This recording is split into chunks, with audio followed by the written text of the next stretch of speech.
the appearances fool you. This is the latest and greatest from China. So it's a little rough on the edges on the packaging, but I'm sure inside it'll well make up for that. So let's get in here. It's a little unconventional, you know.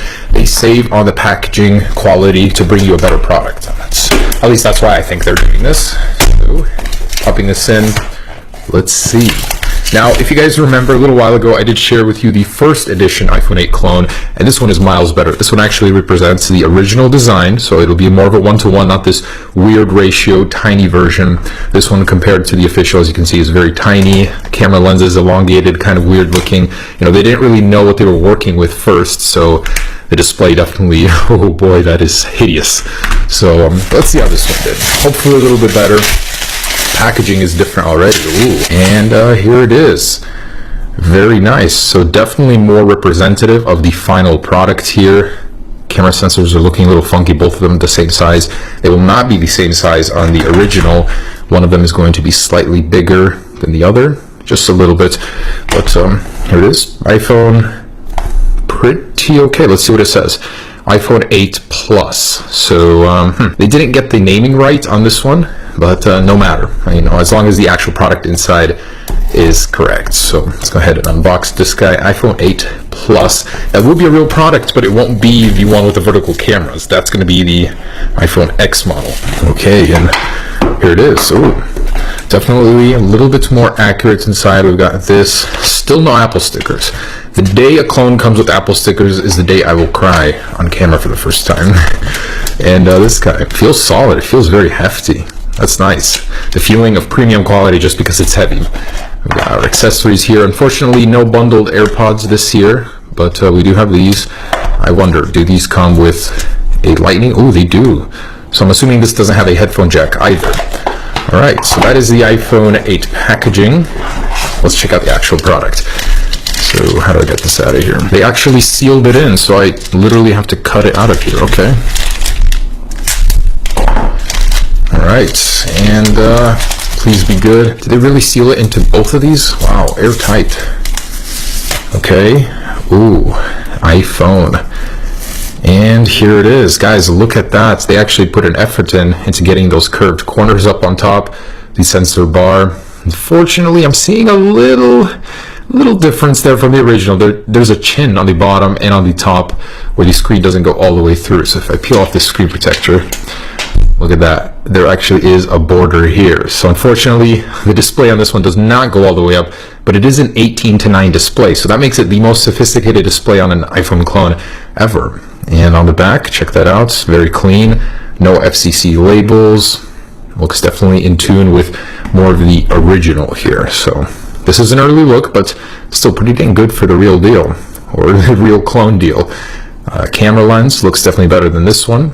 You know, this design in general, I do like it. I mean, I don't see why people are disliking it. It looks cool, something different. Let's go ahead and power it on. And by the way, this has the longer power button here, and hopefully it's charged up here. On the bottom, we got our lightning port, stereo, well, just speakers for now, and then this one might have a stereo speaker up here, who knows. Tiny status bar cut out there, the speaker grill. There it is. Dang, that's not bad. That gives you a huge user experience, and that's a very sharp display. So you definitely get what you pay for with this. $300 for a clone is no laughing matter. Let's see how the software does, though. Does it make up for the price? So build-wise, I definitely say it's definitely the most well-built clone I've felt. Metal border there. This actually might be glass on the back, and I'm not sure how I feel about this. Is it a resistive touchscreen? All right, so press home to open. They actually included a virtual on-screen home button on this guy, and as we saw in some of the earlier concepts, that is how you're going to operate the home button on this one. On the real one, we're going to see some sort of gestures, and as you can see, double tap there opens up the app switcher. Okay, get started on home. No thanks. So what do I have to click? Double tap to go home every single time? Are you serious? It does not go home from one tap. Interesting. That's kind of annoying. Ooh, there's Control Center. So they did copy the iOS 11 Control Center even. That's funny. Ooh, that works very well, surprisingly. It's a very bright display for a clone. Very good. And I wonder if it can be adjusted and controlled. This is actually the first time I've actually seen an iOS 11 running clone, so that's kind of cool. You actually hold on these and they open up the platters. I wonder if it has 3D touch. Seems like it doesn't, definitely. Let me see, how do I activate Siri? Do I hold this? And nothing. So if I hold it, does it go home? No, it does not. Interesting. They kind of complicated this for no reason. Over here we've got the widget view there, cool, and the notification center. Unfortunately, they didn't copy the cover sheet, so it doesn't bring down the lock screen, just the notification center. Anyways, still acceptable for iOS 11. Let's go ahead and see what this thing is running. So let's jump in here. Definitely doesn't have the new icons from later betas of iOS 11, but iOS 11.0.1, cool. So this was a firmware that was rumored the iPhone 8 is going to come with it. Looks like it does. But we've got 128 gigabytes here, and this I believe is real 128 gigabytes for the price tag. Man, oh, that's annoying. No home with a single button. Even the App Store icon is not changed. The Maps is the old one. It's not the real deal, unfortunately. But it does look very good. I like how they blended the corners. Looks very sharp. So the display is pretty clean on this guy. The OS is there. Let's see what each one looks like. So that's the camera, the music player here. Wow, they really went above and beyond to copy all of those. That's cool. Let's see if they got the new App Store or if that's just a Play Store. Oh, wow. That's cool. That's the first time I've ever even saw a cloned App Store. Let me connect it to Wi-Fi and see if it actually works. Oh, home button started working. Okay, cool. That is actually amazing. The amount of effort these guys put to trick you into thinking that's a real App Store is amazing. So they have some sort of custom App Store on here with the very same look, and at least the features works. Categories, yeah, so this thing actually works. You're not going to find all the apps you want in here, but that is pretty neat. They got the animations even, so the animations very similar to the ones currently in iOS 11. Let's see the lock screen. Press home to open. Oh, whoa. What? So you can actually slide into the camera and it unlocks the device? Oh, no, it doesn't. Just a weird glitch. Alright, that's kind of interesting. It's just funny for me to go through this and see how they programmed this thing compared to the real deal. And look, here is the real App Store. So if you want the Play Store, not the BS one over here, you're going to find that in the extras. So what else? What else can I show you guys? I got Safari, definitely cloned that one. The phone application. Let's see if they got a dark mode in here. Did these guys put a dark mode in before Apple even? Unfortunately, none of that. And the automatic backlight setting is still in here. They didn't move it. Let's see what kind of wallpapers they got in here. If they got the same. Yeah, they actually got the same. So none added, none removed either. That's funny, they even copied the iOS 11 calculator look. So that attention to detail certainly is there. Unfortunately, I wasn't able to get Siri working, which I'm sure they don't even have. It'd probably be a Google Now overlay. Let's go ahead and see how fast this thing is and what it's actually running. And they do actually have a fake 3D touch. So you hold and long press on an icon. I'm guessing if you keep pressing it, you can wiggle it. Or no, I guess not. You can't wiggle that one, but you can wiggle others that don't have that menu. And it's pretty responsive. Sorry, I keep getting distracted here, but this is hilarious. They actually want you to believe that Touch ID is working on this virtual home screen button. So it's scanning it, adjusting my grip. And what a dream this would be if this was real, but that'd be so funny. A clone comes to market with an under the screen embedded fingerprint sensor before Apple. And let's go ahead and see if this works. And I tried to see if there was any iris sort of facial unlock system. Unfortunately, there isn't. And did it work? Why are you not scanning my fingerprints? I guess not. It's all a fake. It does not actually let you.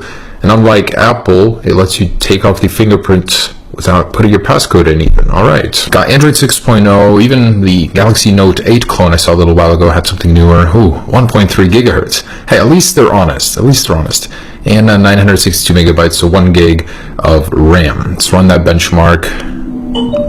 don't have high hopes for this one though. And I'm sorry guys, I tried twice. Halfway through the benchmark being completed, it just crashes and I have to restart and nothing happens. That should tell you enough you need to know about the performance of this guy. If you're buying it, definitely don't do it for the performance aspect. So let's go ahead and take a look at that camera. I'm hoping that this will be a next generation experience with a vertical camera. Alright, just kidding guys. On the real one, yes, this one, I bet this one is a fake on the bottom. It looks like a dud, but we'll open it up and take a look in just a second. Alright, so I'm starting from a dark to light environment, and wow, look at that motion blur. This is just walking down. If I stand still, it's still hard for it not to happen.